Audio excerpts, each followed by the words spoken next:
Hello, Leo, Sun, Moon Rising, and Venus Signs. Kamusta kayo? Sana po nasa mabuti kayong kalagayan.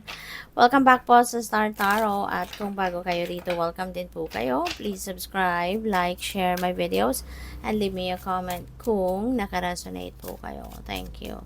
So, tingnan natin kung ano mga messages ni Leo. We have King of Pentacles. Wow, so napakaganda nito kasi this is swerte. Si King of Pentacles kasi nandoon na siya sa puntong yayamanin na siya, meron na siyang ipon, maaring nasa mataas na posisyon na siya sa kanyang trabaho, pwedeng kung meron siyang negosyo, meron siyang booming na negosyo, yung ganun ba? So, ano to, si King of Pentacles, this is a time of this is a situation wherein kumbaga nasa tugatog na siya ng tagumpay. Kaya po pwede no, na ganun na ang nangyayari sa inyo, Leo. Possible na ganun na ang nangyayari sa inyo. Kaya good luck sa iyo. At saka, po pwede rin, Leo, na ang iba sa inyo siguro is po pwede na ang iba sa inyo rito kung wala kayo doon sa sitwasyon na nasa tugatog na kayo ng tagumpay, pwedeng sa ngayon, you've been working so hard para marating ninyo ang trono ng katulad ni King of Pentacles. Maybe you are, pwedeng you are 1 or 2 steps away na lang.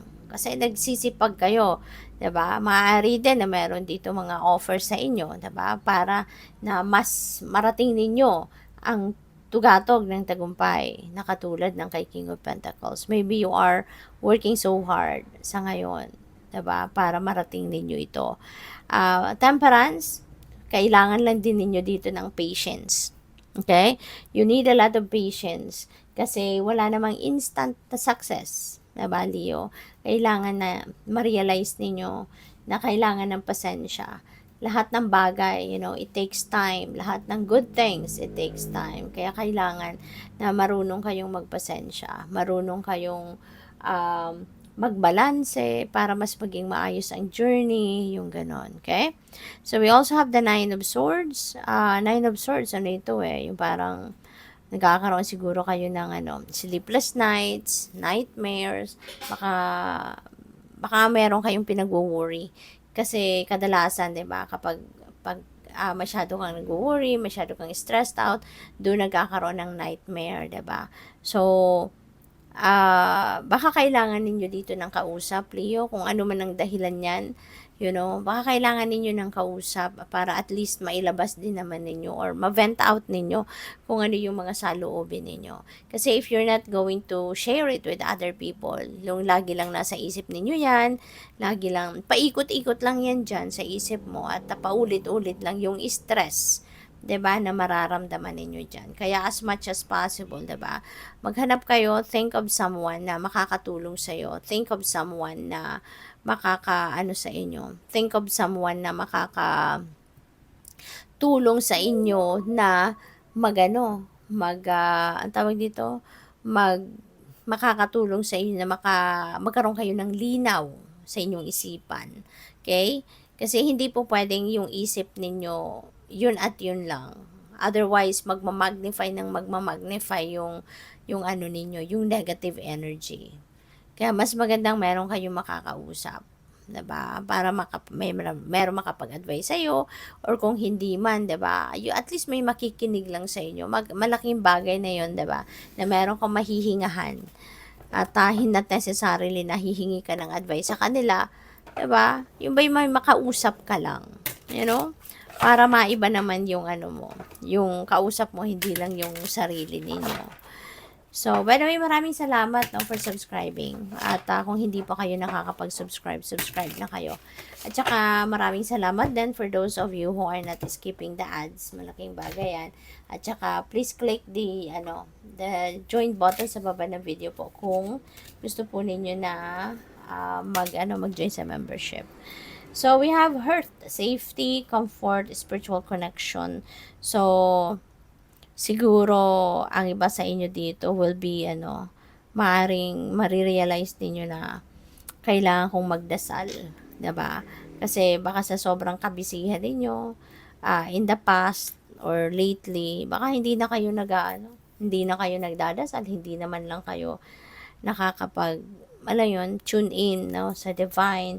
Kaya ngayon, maybe you're realizing. Kasi, di ba kadalasan, no, lalo-lalo na sa mga sobrang busy na tao na hindi na nakakapagdasal, nakakaalala lang, no, ang ibang tao sa Panginoon, during the time na mayroong mga pinagdadaan ng challenges, mayroong pinagdadaan ng mga problema. 'Di ba? May mga ganun eh. Kaya, maaring this time also, no, tsaka kayo makakaalala na magdasal. So, go for it. 'Di ba? Go for it. Kasi the divine, ang divine naman ay mapagpatawad, merciful, 'di ba? Kahit matagal mo na kunyaring hindi ka nakapagdasal, hindi mo nakausap ang universe, no, for quite some time, mapagpatawad ang spirit, ang Panginoon. Kaya sige, go for that spiritual connection, no, na feeling mo 'yun ang kailangan mo sa ngayon, okay? Kasi iba, 'di ba? Iba yung pakiramdam kapag nagdadasal tayo. Yung comfort na nakukuha natin sa pagdadasal, hindi mo yan mararamdaman sa kahit saan. Hindi mo yan mararamdaman sa kahit ano. Kasi pag nagdadasal tayo, 'di ba, parang inaakap tayo ni Lord, inaakap tayo ni Mama Mary, depende sa kung sino ang pinagdadasalan ninyo, 'di ba? So that is our safety corner natin or safety haven natin, 'di ba? Yung dasal. So we also have cauldron, creation, opportunity, caring. Pwede, no, ng iba sa inyo dito, maybe you're going to start something new in your life. Baka meron kayong bagong gagawin, baka meron kayong bagong plano na isa sa katuparan sa ngayon, something like that, no? Some of you as well dito, Leo, maaring you are going to make or create an opportunity, no, para sa sarili ninyo at para din sa iba, para makatulong ka din sa iba, something like that, no? And yeah, so siguro ang napipick up ko din dito, maaring you're also going to start, 'di ba, to take care of yourself as well, lalo-lalo na yung mental health ninyo. Kasi baka in the past you've been stressed out, no? Feeling ko dito marami kayong iniisip, marami kayong iniisip, maybe you are worrying too much. Kaya parang ngayon, you are going to realize na you also need to take extra care of your overall health, lalo-lalo na yung inyong mental health, okay? At siguro magsisimula kayo na, alam mo yun, mag-surrender sa universe, mag-surrender sa Panginoon para wala na kayong masyadong stress na nararanasan.